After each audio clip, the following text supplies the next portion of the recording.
This film is brought to you by Borden's Farm Products of New York and Child's and Calico Kitchen Restaurants. This is Shea Stadium, the busy, big home of the New York Mets. And this film is the continuing story of the people who come here, both fans and players, the stars past and present, but especially the promising youngsters who find here an expressway to the big leagues.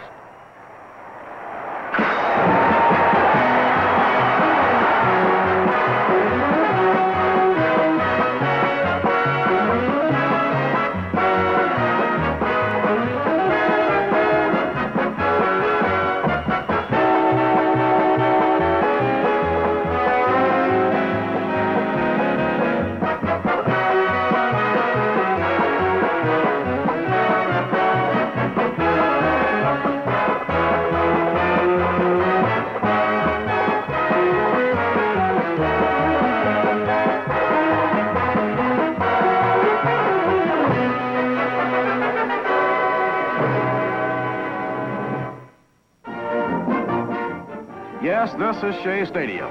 And no film about the Mets, the amazing Mets, could be complete without a salute to its loyal and wonderful fans. No ball club that ever existed had such supporters as these. And despite the size of New York City, no other club in America has the same warm rapport between fan and player. Of both sexes and all ages, Met fans are in a class by themselves. And this is a film about moments. Like an early summer's day when Ron Swoboda leaned into a high fastball and belted it to the opposite field. Ron goes all out and slides in with a triple. The Mets were always in there trying. And with nearly 60,000 fans yelling their heads off, Swoboda comes home to score. And Johnny Lewis comes racing all the way from first base. Johnny slides, but he's ruled out at the plate. Out? Yes, out. And out comes Casey Stengel, one of baseball's immortals, and the man who worked so hard to get the new franchise off the ground. Casey at the plate.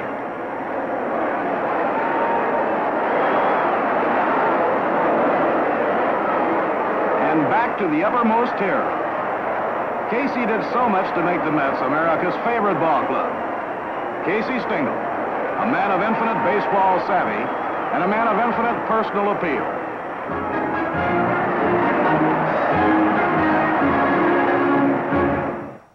Case tried with some of the old favorites. Richie Ashburn, now a radio announcer. New Yorkers will never forget big number 14. Gil Hodges, now a big league manager with the Washington Senators. And familiar number 8, Yogi Berra, who gave the old man the last bit of baseball left in him. And Case tried with Warren Spahn, greatest left-hander of all time.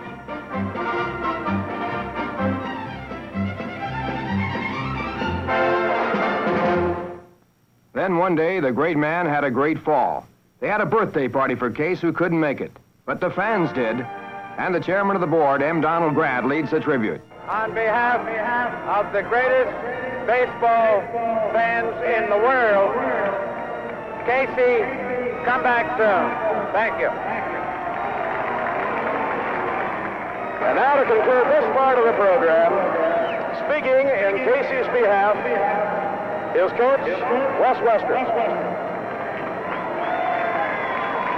We want to say thanks to everyone, and I know nothing would be more appropriate to win this next ball game for them, so we'll be out there trying. Godspeed recovery.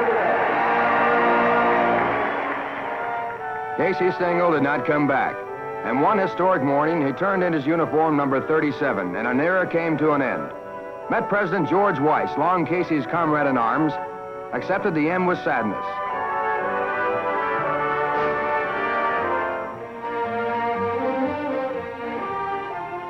As did Casey's devoted wife, Edna. We'll miss you, Casey, every one of us.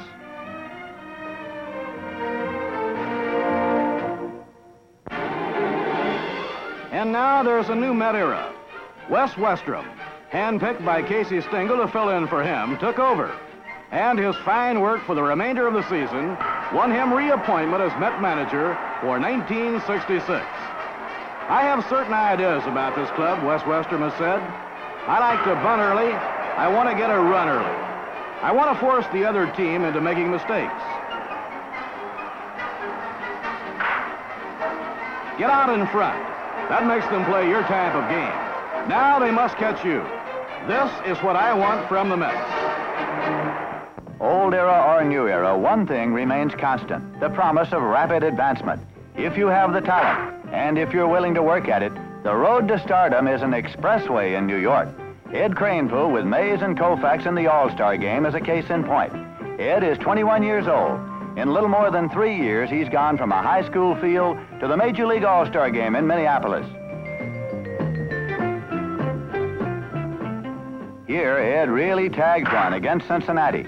In slow motion, the ball soars high and far, and Frank Robinson just watches it sail over the fence.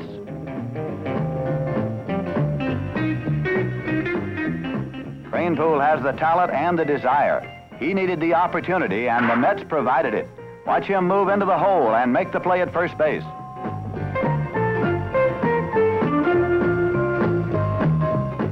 Repaying the Mets for that opportunity, Kranepool's play at his position proves his worth.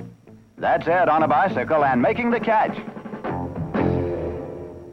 Another meteoric rise, another success story belongs to Ron Swoboda. Ron muscled his way into the hearts of the new breed with his show of hitting power. It's gone, man, gone. Swoboda picked on the all-rookie team.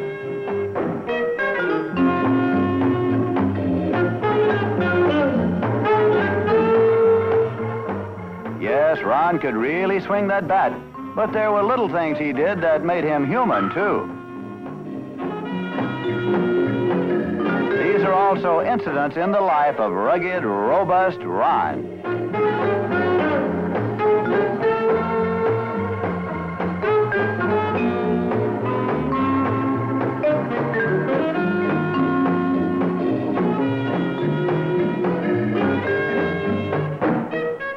There were times when robust Ronnie tried too hard. It's a good thing that McMillan keeps his eye on the ball.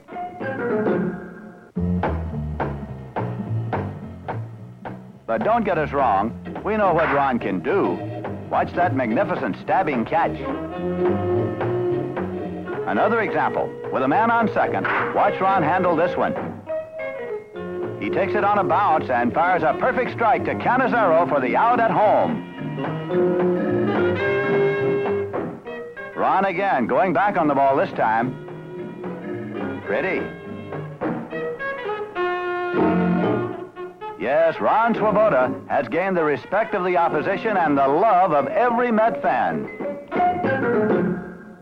And here's number 24, Johnny Lewis, another fast-rising Met and a familiar figure in the Met outfield.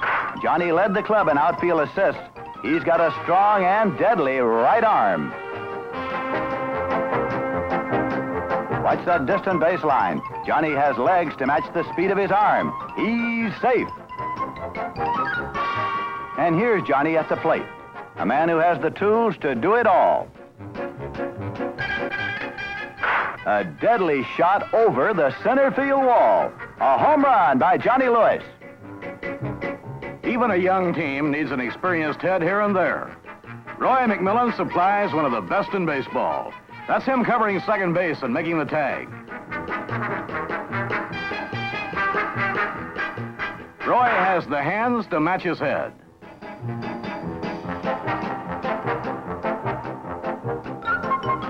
And on that double play, who's afraid of those big sharp spikes? Not Roy McMillan. Joining the Mets on the left side this year will be something new. New to the Mets, that is. To Met fans, Ken Boyer, erstwhile Cardinal, was a familiar pain in the neck for years. Ken's a throwback to the rugged gas house types.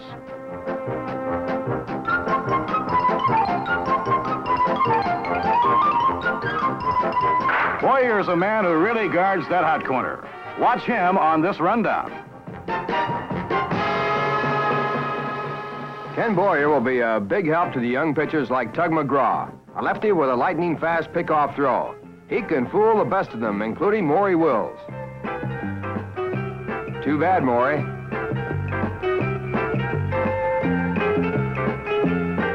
A competitive, alert young pitcher, McGraw came on strong late last season. Watch him as the end man of a difficult double play.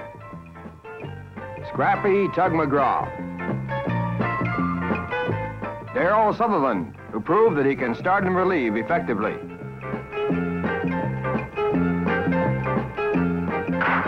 Here, Darrell wins a big one in Houston. Happiness for the Mets in the Astrodome.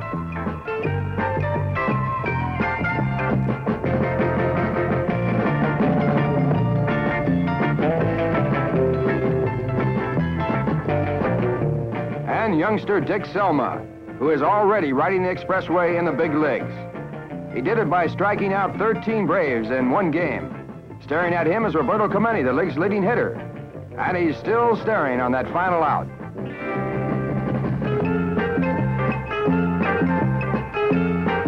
And Met pitchers will be throwing to Greg Goosen, who was 19 years old when he caught at Shea Stadium last season. How do you get that big at 19?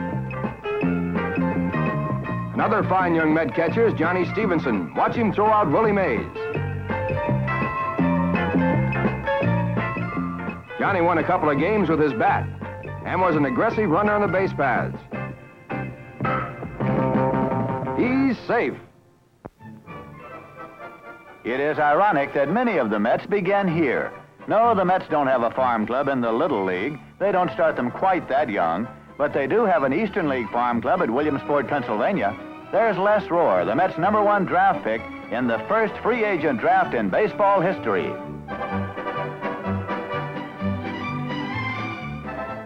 Especially interested in this young man are Bing Devine and Eddie Stanky of the Mets front office.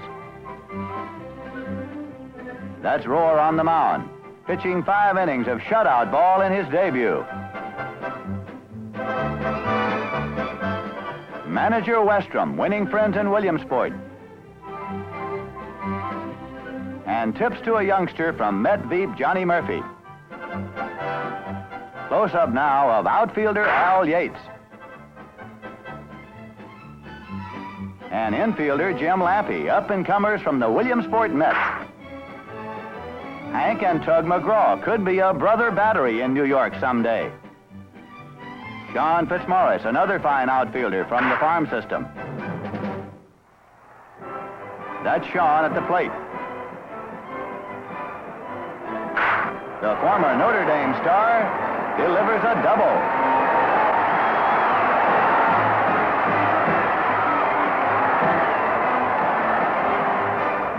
Al Yates, a promising young slugger.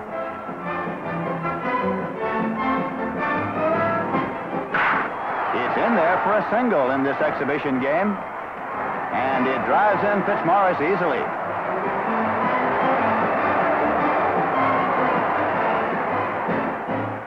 Tug McGraw faces his brother Hank here. And what happens to Tug shouldn't really happen to brothers. Another double to drive in Yates. The kids are pushing their way up. A year and a half after the Mets picked Ron Hunt out of the minors, he was a full-fledged star. His opponents elected him the All-Star second baseman. Number 33, Ron Hunt is another one of the Mets standouts.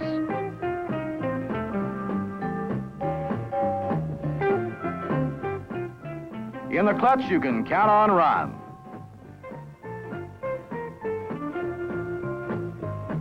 Watch him now filling in at third. Quite a man. Or quite a youngster, Ron Hunt. This is Sandy Koufax. He is not a Met. This is Willie Mays. He is not a Met. This is Maury Wills. He is not a Met either, alas. When you are 4 years old, as the Mets are, there are some things you cannot have yet. One of these is the superstar, but he will come another day.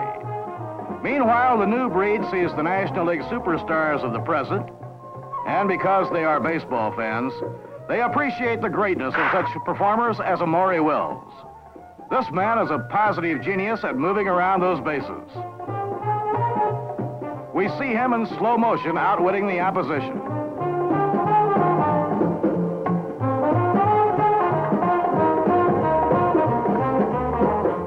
But even the best get caught sometimes.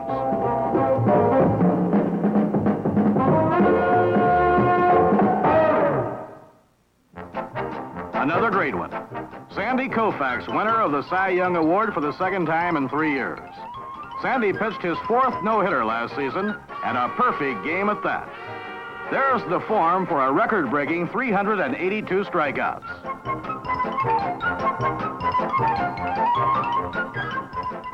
There's Willie Mays. Willie leads all active players in home runs. He's 1965's most valuable player. And this is the one at Shea Stadium when he surpassed Lou Gehrig's total of 493. In a league by himself, the incomparable Willie Mays. Darren Johnson of the Reds, who led the league in runs batted in with 130. Ernie Banks of the Cubs. Ernie has more than 400 homers in his career to place him fourth among active players in the all-time home run derby.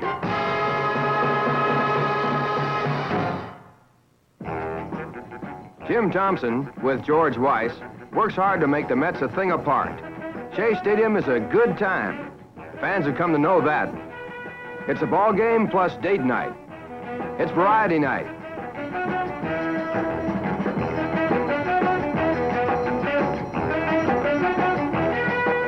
It's musical depreciation night.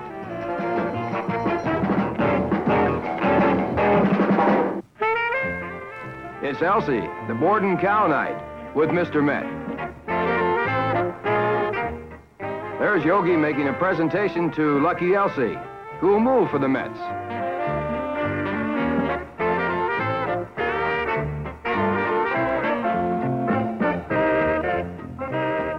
Shea Stadium is Cap Day, too. Last day of the season.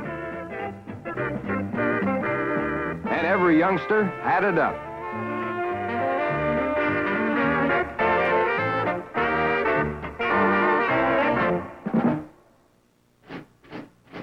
And this is one where the new breed really showed their ingenuity. Banner Day. Over 2,000 banners strong.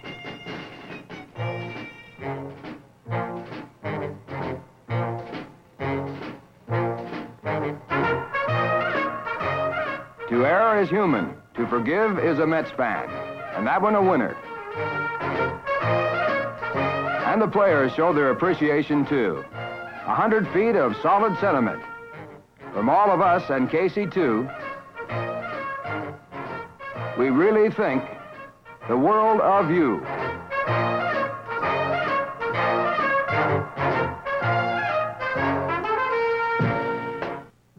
Always good for a laugh is Family Day, when the children of the Met players come out to show their stuff.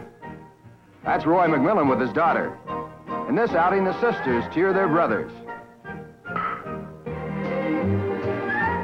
That's with a long way to first base.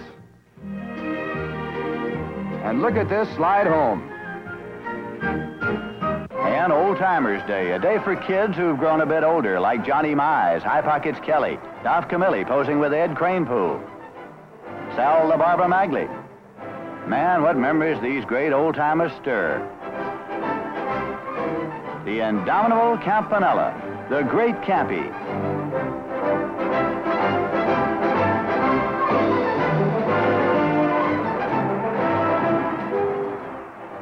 And there's Campanella's old buddy, Big Don Newcomb. Nuke can still hit that ball. He takes another base on the throw-in. Say, isn't that Carl Furillo crossing the plate? Eddie Stanky, now with the Met brass, can wallop that ball, too. Over the head of Monty Irvin. It's good enough to make a stand-up double out of a triple. The fans love every bit of it, including the finale by that clown prince of baseball, Al Shack.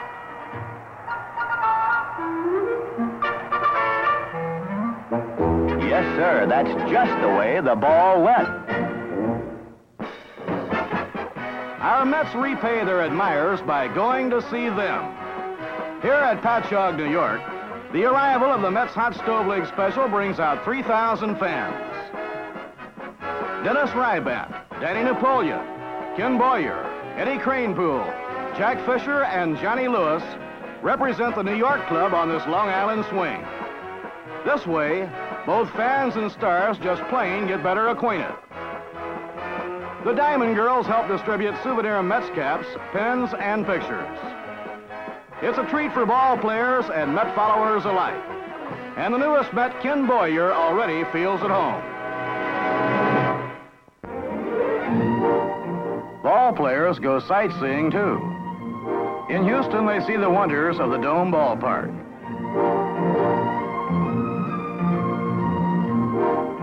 The Houston Astrodome.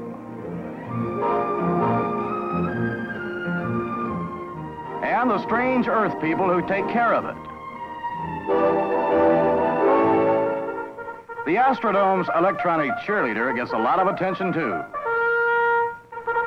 But there's no doubt who they're supporting. 200 Met fans clear from New York.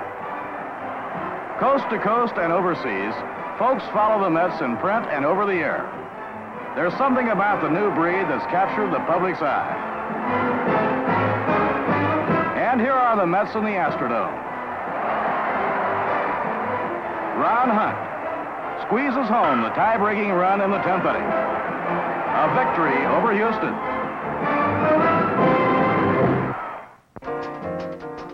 Historic, romantic San Francisco, the home of the Giants. And at Candlestick Park, we see some of our Mets and their opposition renew old acquaintances. Willie Mays and Chuck Hiller at ex-Giant. There's Willie McCovey and Juan Marichal looking on. And many a crowd in sunny California has seen our Mets in action.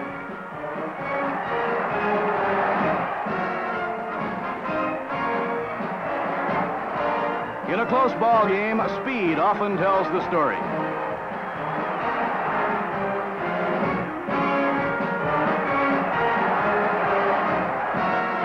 Especially when you have an old pro like Roy McMillan to deliver the clutch hit.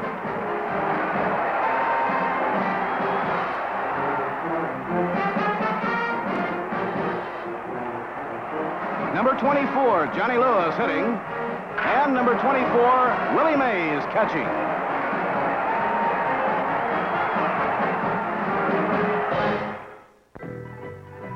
Ball players know the charm of Hollywood. Ron Swoboda and Tug McGraw discover something else on the Bonanza lot.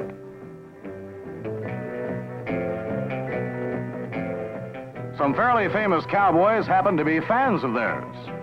Lorne Greene and his boys all love baseball.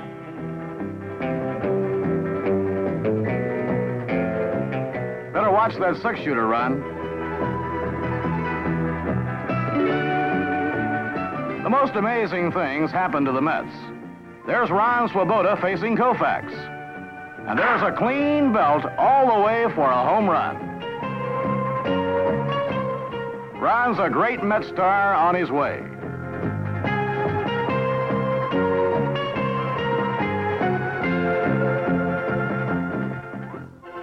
But what about the Mets of tomorrow?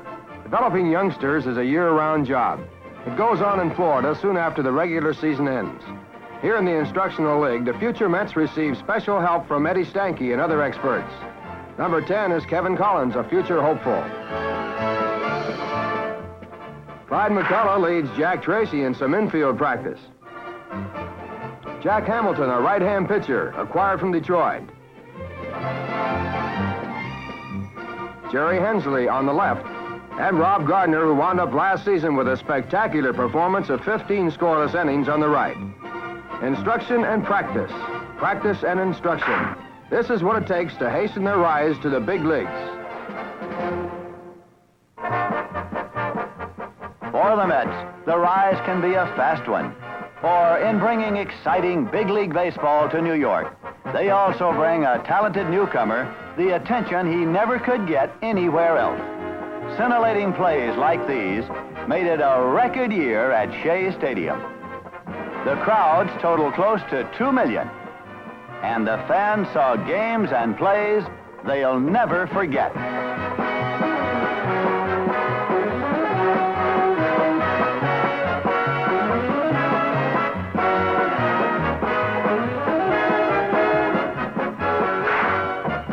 On with the Mets. Someday at Shea, there'll be a World Series, and that superstar to lead them there. Who will that superstar be? A youngster now playing? Or is he you, young fella, watching this movie? Who knows? But it can happen with the Mets, the Expressway to the big leagues.